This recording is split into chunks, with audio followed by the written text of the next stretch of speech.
et bienvenue dans la revue de presse hebdo et audio du secteur retail e-commerce en France, proposée par les Digital Doers.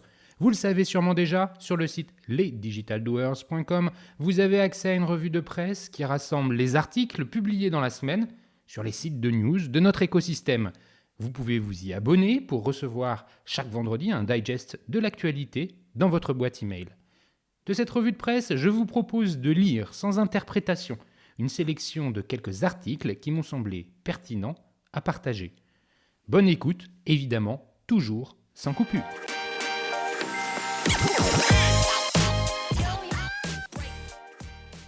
La crise n'a pas fini de bouleverser les modèles du commerce, à lire sur lesclésdudigital.fr en date du 29 juin 2021. La digitalisation du commerce et l'omnicanalité ne sont plus des options facultatives pour les retailers qui doivent encore et toujours se réinventer plus vite. En 2013, Catherine Barba, entrepreneuse et pionnière du e-commerce, publiait son ouvrage sous le titre « Le magasin n'est pas mort », tout en expliquant comment il devait se réinventer. Aujourd'hui, après 3 confinements et plus d'1 an de crise sanitaire, il vit toujours, mais il a pris un sérieux coup de bâton.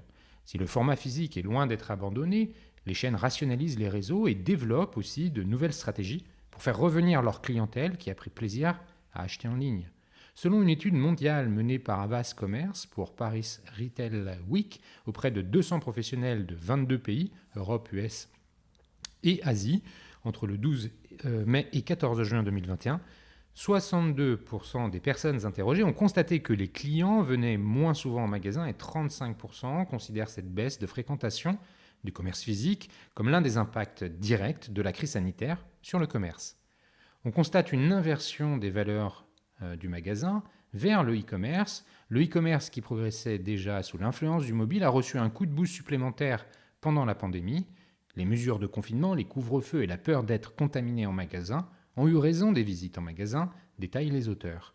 Ce constat n'est pas nouveau et exprime sans doute un certain pessimisme de la part des professionnels eux-mêmes. Car selon une autre étude mondiale réalisée par Consuswide pour Mood Media, qui a interrogé 8000 consommateurs sur 4 marchés majeurs, États-Unis, Royaume-Uni, Chine et France, les consommateurs commencent à retourner dans les magasins en nombre important à mesure que les contraintes dues à la crise sanitaire se lèvent. 4 consommateurs sur 5, 80%, se sentent désormais à l'aise à l'idée de retourner dans les magasins physiques, contre 71% en 2020. Et 3 consommateurs sur 5, 60%, s'attendent à ce que leurs habitudes d'achat reviennent à la normale d'ici la fin de l'année. Les Français sont d'ailleurs les moins inquiets à l'idée d'attraper le virus en magasin, 30%, contre 50% des sondés chinois. Révélant ce qui a le plus manqué aux consommateurs lors de la fermeture des magasins pendant le confinement, l'étude montre que près de la moitié, 45%, des clients ont déclaré qu'il s'agissait de l'expérience de toucher et d'essayer des articles sur place.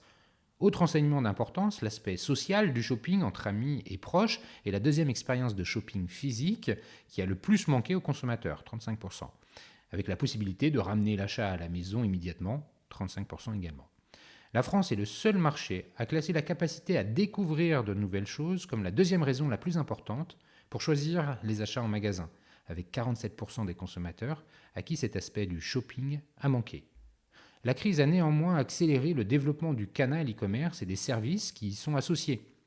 Selon l'étude Mood Media, les consommateurs ont apprécié la fusion du physique et du numérique, un tiers, 33% d'entre eux, citant l'envie de continuer à utiliser les services click and collect au-delà de la pandémie, avec des consommateurs américains au-dessus de la moyenne mondiale à 38%.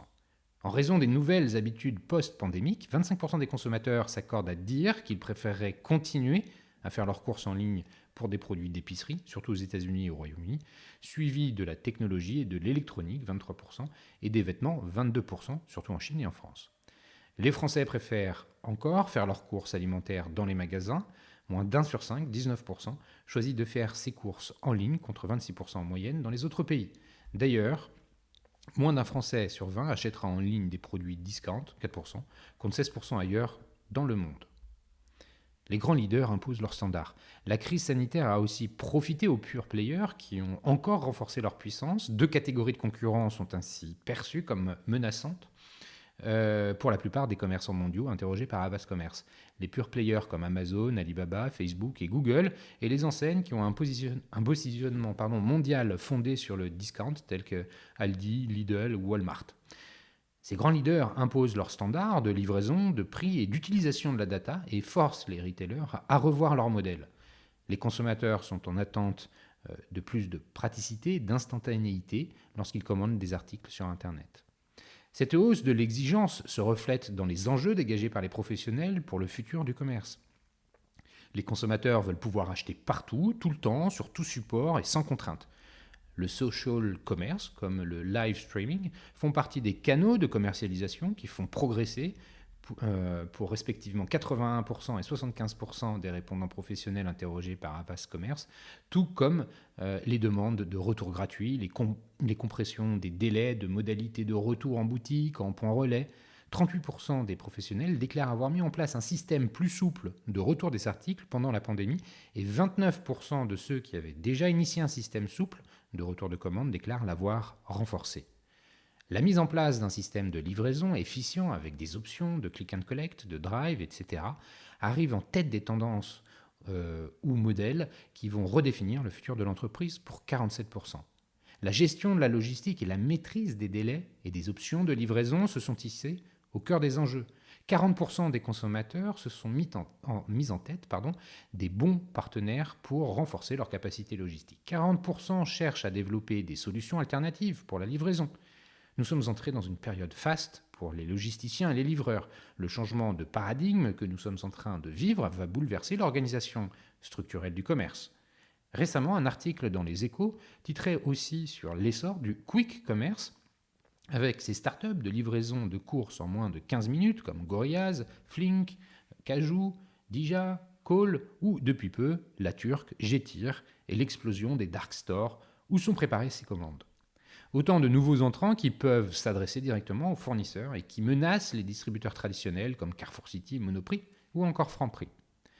Une digitalisation accélérée et explosion du paiement sans contact. Si l'Asie était déjà très avancée en matière de paiement, 79% des professionnels déclarent que les clients utilisent davantage et 52% ont renforcé leurs investissements dans ce domaine pour fluidifier les achats en magasin. Plus de la moitié des retailers, 54%, ont également massivement investi dans la digitalisation des points de vente pour réduire au maximum les points de contact avec les surfaces infectées et faciliter les courses en magasin. Le basculement mondial que nous sommes en train de vivre du magasin au digital pose désormais la question du rôle du magasin dans ce parcours d'achat. Pour 32% des interrogés, l'UX, User Experience, doit être travaillé pour que l'entreprise réponde aux enjeux du commerce dans le futur et 66% considèrent que l'expérience en magasin devra être réinventée pour satisfaire le consommateur. Enfin, la connaissance client, la data et le CRM sont des technologies prioritaires à déployer pour la moitié des retailers interrogés, suivis par les technos sans caisse pour 28%.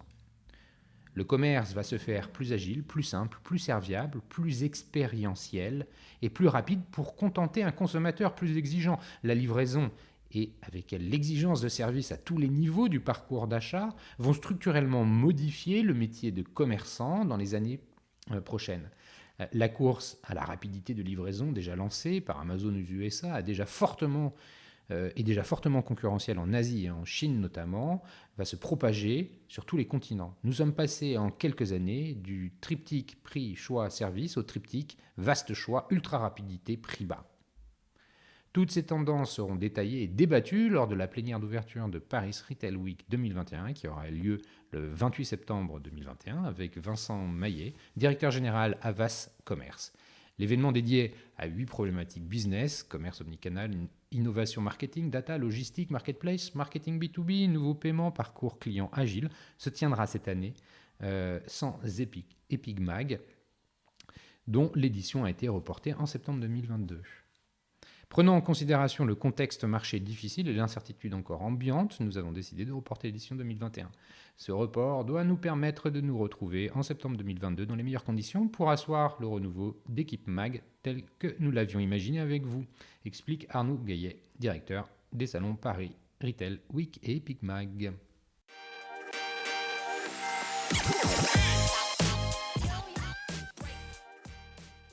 Naturalia nous avons réinventé notre façon de faire du commerce. Interview à lire sur e-commercemag.fr, propos recueillis par Dalia Boisiz le 2 juillet.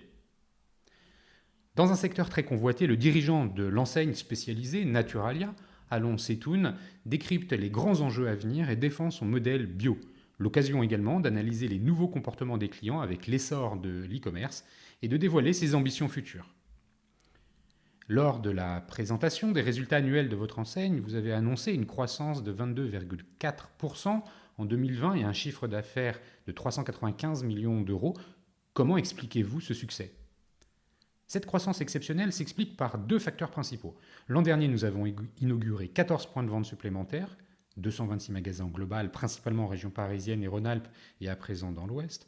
L'expansion de magasins reste un facteur de croissance dans notre secteur. Nous avons également renforcé notre raison d'être tout en mettant davantage le client au centre. Cette croissance se poursuit avec une augmentation de 10% à ce jour du chiffre d'affaires. La crise sanitaire a-t-elle modifié vos priorités ?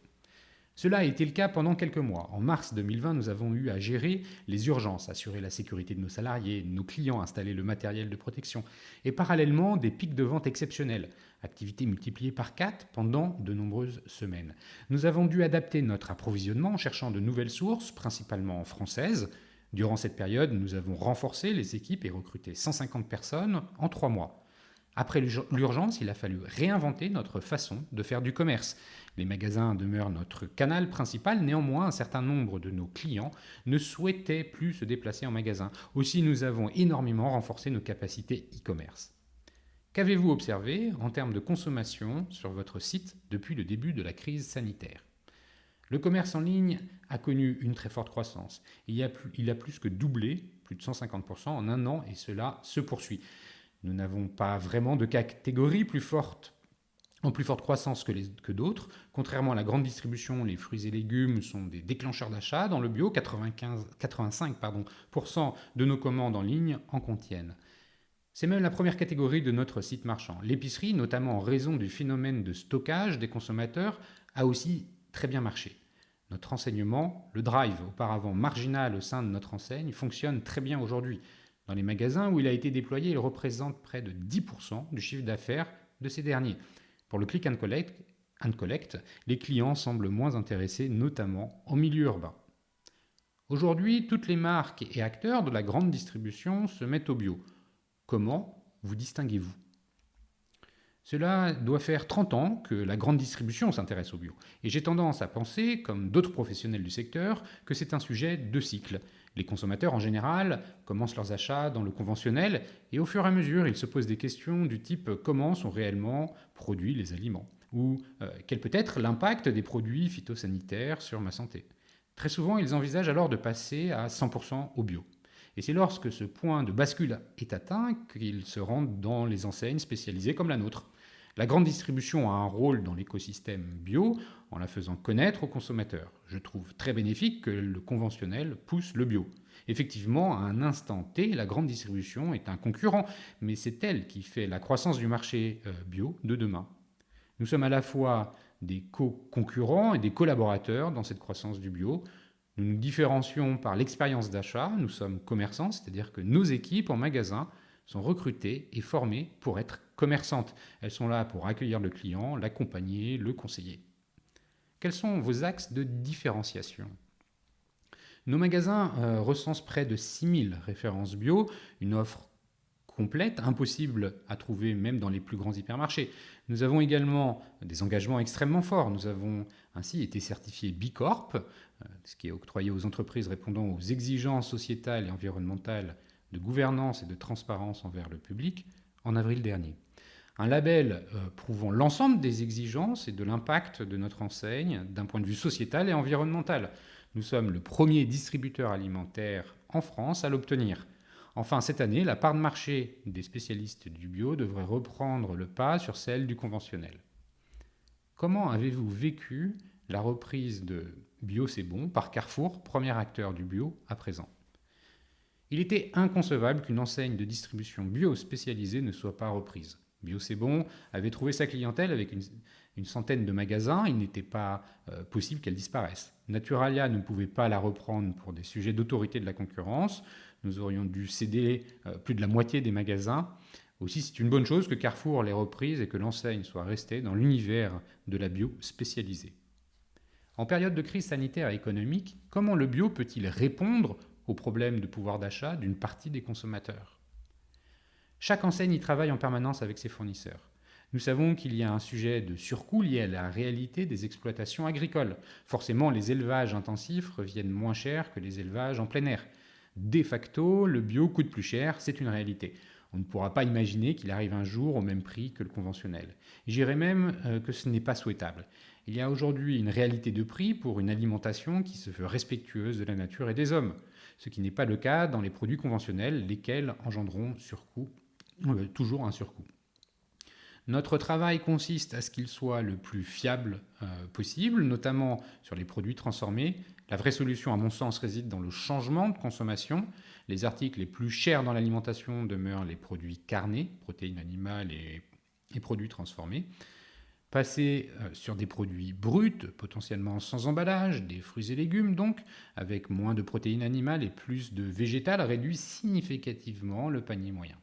Souvent, nos clients sont dans ce changement alimentaire, à nous de les accompagner pour qu'effectivement le panier global soit moins cher avec des produits différents. L'e-commerce alimentaire devient un nouvel enjeu de conquête pour la distribution spécialisée. Quelle est sa place dans votre stratégie globale ? Nous avons mis en place le Click and Collect, 67 points de retrait au global, et le Drive, 2 pour le moment, avec une volonté d'en déployer plus cette année. Depuis 2018, nous avons également un partenariat avec Amazon pour de la livraison express en 2 heures à travers une sélection de plus de 2000 produits. Enfin, pour le plein de courses, nous avons 2 magasins préparateurs, des dark stores. À partir de septembre prochain, la livraison à domicile se fera via la solution d'Ocado. Le groupe Casino auquel appartient Naturalia a signé un accord d'exclusivité avec l'acteur mondial de distribution alimentaire en ligne pour Paris et l'Île-de-France. Cela nous assurera une livraison à J+1 dans un créneau d'1 heure. Nous allons également développer la livraison à domicile à Nice et à Lyon, mais avec des solutions de dark store pour le moment. Qu'en est-il des ouvertures de votre nouveau concept périurbain Naturalia Marché Bio ? En 1 an et demi, nous avons inauguré 12 magasins, concept clé de notre croissance. Nous allons continuer à mailler les centres-villes comme dans le 3e arrondissement parisien avec notre nouveau point de vente des Enfants Rouges, inauguré en avril et qui est l'exemple le plus abouti. Nous avons reconverti ce magasin Bio C'est Bon en un véritable flagship d'une superficie de 319 mètres carrés et sur 3 étages. Il est le premier à bénéficier à 75% de mobilier de seconde main. C'est les milliers de références proposées dans le magasin. 660 sont sans emballage. Nous avons fait le choix de baliser les 200 produits les plus vertueux en termes d'emballage afin d'orienter au mieux les clients vers les initiatives les plus durables. Et pour la première fois, un rayon entier est dédié aux contenants réutilisables. Où en êtes-vous dans le vrac ? Que représente-t-il en termes de chiffre d'affaires ? Suivant les magasins, ce rayon réalise entre 4 et 10% du chiffre d'affaires. Jusqu'en février 2020, le vrac avait la plus forte croissance parmi toutes les catégories. Il représentait environ 20% de croissance par an à magasins comparables. Depuis mars 2020, nous sommes en décroissance. Cela reste une quote-part extrêmement intéressante sur le magasin et un marqueur très fort de notre réseau et de notre enseigne.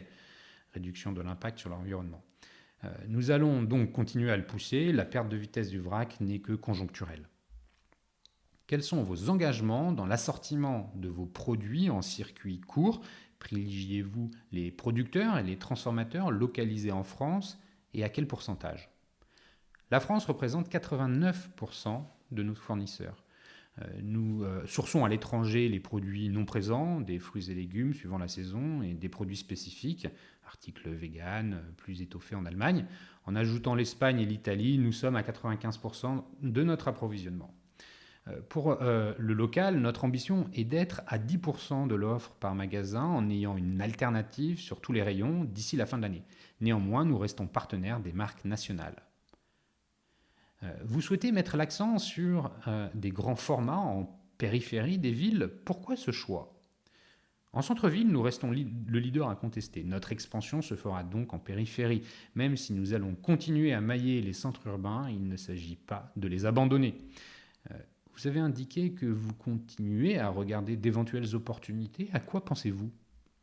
Le marché de la bio spécialisée reste un marché à deux vitesses, avec des leaders en forte croissance et des enseignes en plus grande difficulté. Nous sommes l'enseigne à la plus forte croissance aussi. Nous sommes intéressés par le rachat d'entreprises volontaires. L'enseigne a racheté 15 magasins du réseau Salège Bio et Sens dans le sud et l'est de la France en avril, ou le ralliement d'indépendants souhaitant bénéficier d'une centrale efficace tout en conservant leur liberté. Quelles innovations dans le retail vous semblent intéressantes ? Nous adoptons les plus pertinentes. Nous avons installé des caisses automatiques pour fluidifier l'encaissement. L'objectif n'est pas de réduire le personnel, mais d'apporter plus de services aux clients. Nous investissons néanmoins davantage sur l'expérience client en magasin que sur les technologies. C'est un parti pris. Quelles sont vos ambitions cette année ? Nous poursuivons notre expansion avec l'ambition d'avoir au moins 30 nouveaux magasins en 2021. Nous voulons encore progresser en NPS, 55 fin d'année dernière.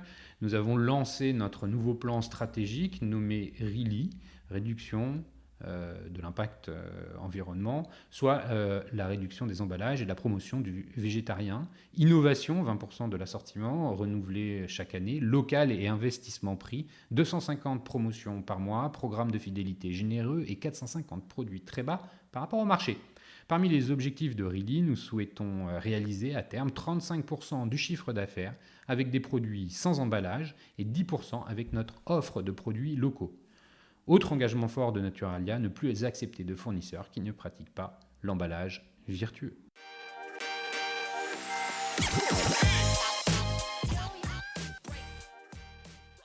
Retail, 6 mois après son lancement, 900 Care lève 10 millions d'euros, à lire sur franchweb.fr en date du 30 juin.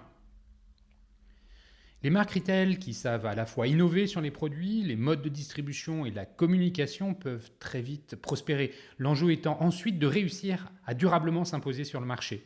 Nouvelle illustration de cette rapidité de développement avec 900 Care, la marque d'hygiène beauté spécialisée dans les produits rechargeables et naturels, vendus notamment sous la forme d'un abonnement, annonce une levée de 10 millions d'euros en seed, un peu plus de 6 mois seulement après son lancement. Le tour de table a été réalisé par White Star Capital, Founders Future, 360 Capital et plusieurs business angels comme Laurence Lechner, Tier Mobility, Thibault Lamarck, Castali ou encore Anne-Laure Cohen, CMO de Swile.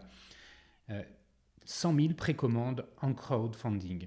Propulsé par 2 campagnes de crowdfunding sur Ulule et KissKissBankBank, où son projet a été respectivement financé à 13 302%, oui, et 21 083% pour un objectif de 300 préventes à chaque fois. 900 Care a pu partir de cette base de clients et c'est plus de 100 000 précommandes pour officiellement lancer ses produits sur le marché en décembre 2020. Le crowdfunding a été une belle preuve du concept, c'est notamment cela qui a permis de lever ce tour aussi rapidement après le début de notre commercialisation, explique Émeric Grange, cofondateur de 900 Care. La deuxième chose est hyper importante pour nous et que cela permettait de fédérer une communauté et d'avoir vraiment une démarche de co-construction. Ainsi, depuis juin 2020, nous avons des personnes fans du projet qui nous abreuvent d'idées et de retours constructifs. Vente en ligne, abonnement et présence chez Monoprix. Quel est exactement ce concept développé par la marque ? 900 Care fait partie de ces enseignes Purpose Driven. La cause embrassée par cette dernière est de contribuer à réduire l'utilisation de plastique à usage unique dans la salle de bain. Pour cela, elle propose pour chaque produit un flacon réutilisable et durable en plastique recyclé que les clients alimentent ensuite avec des recharges. Pour l'instant, sa gamme compte un gel douche et une mousse nettoyante en bâtonnet à dissoudre, du dentifrice en pastille à croquer et un déodorant en stick rechargeable. Elle revendique également des produits naturels et made in France.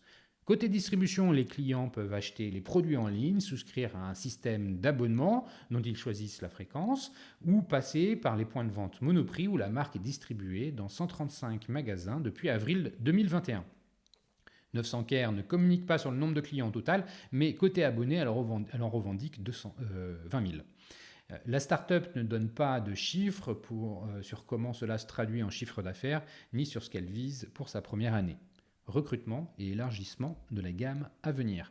Si 900 Care a su construire une première base intéressante de clients, l'entreprise évolue sur un segment, la beauté-hygiène, déjà bien représentée en matière de marque zéro déchet, avec des enseignes comme Unbottled, Lamazuna ou encore Pachamay.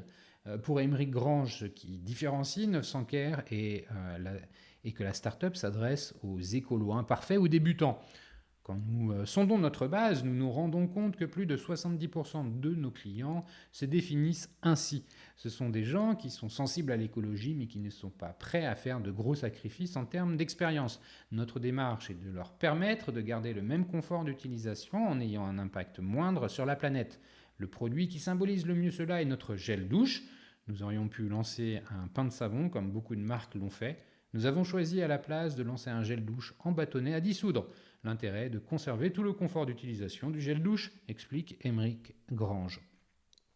Avec ce tour de 10 millions d'euros, 900 Care prévoit de recruter une quinzaine de personnes, des profils tech et stratégiques, d'accélérer sa communication, la R&D et d'étendre sa gamme. L'entreprise est également en cours de certification pour devenir une Bicorp.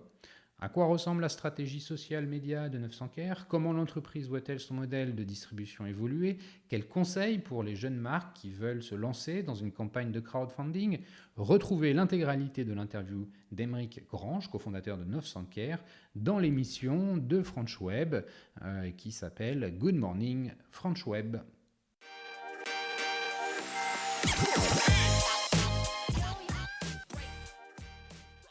Carrefour fait la promotion d'une alimentation saine sur Fortnite, à lire sur e-marketing.fr, publié par Clément Fage le 1er juillet. Avec The Healthy Map, Carrefour veut à nouveau rendre le bien manger accessible à tous. Les joueurs de Fortnite pourront se soigner en n'ingérant exclusivement que des fruits, des légumes et des poissons à la place des habituelles trousses de soins utilisées dans le jeu. Carrefour signe un nouveau grand coup dans sa croisade contre une alimentation plus saine. Non, pour une alimentation plus saine. Engagée depuis des années au travers d'initiatives comme Black Supermarket ou Act for Food et Loop, l'enseigne annonce ce 1er juillet s'associer avec le jeu Fortnite pour proposer une carte exclusive aux joueurs, The Healthy Map, la première map créative qui permet aux gamers de regagner de la vie en mangeant bien, selon le communiqué de Publicis Group. Plutôt que d'utiliser des trousses de soins, les joueurs les plus assidus pourront manger virtuellement les 5 fruits et légumes nécessaires chaque jour pour rester en bonne santé, ou dans ce cas, garder sa jauge de vie à son max. L'objectif de la campagne est de fédérer les joueurs autour des enjeux de la transition alimentaire, mettre en avant les actions de Carrefour en ce sens, mais aussi découvrir la vision de l'enseigne quand celle-ci imagine le magasin du futur. L'univers de la carte, réalisé par Maca Makes, nous transporte dans le Carrefour de demain, plus écologique et responsable, un hypermarché avec sa station de recharge électrique et ses camions roulants au biométhane, une zone de pêche responsable, des champs de fruits bio et de légumes frais et une ferme respectant le bien-être animal selon le communiqué. La carte est à découvrir dès ce 1er juillet sur la chaîne Twitch de l'influenceur Tixi.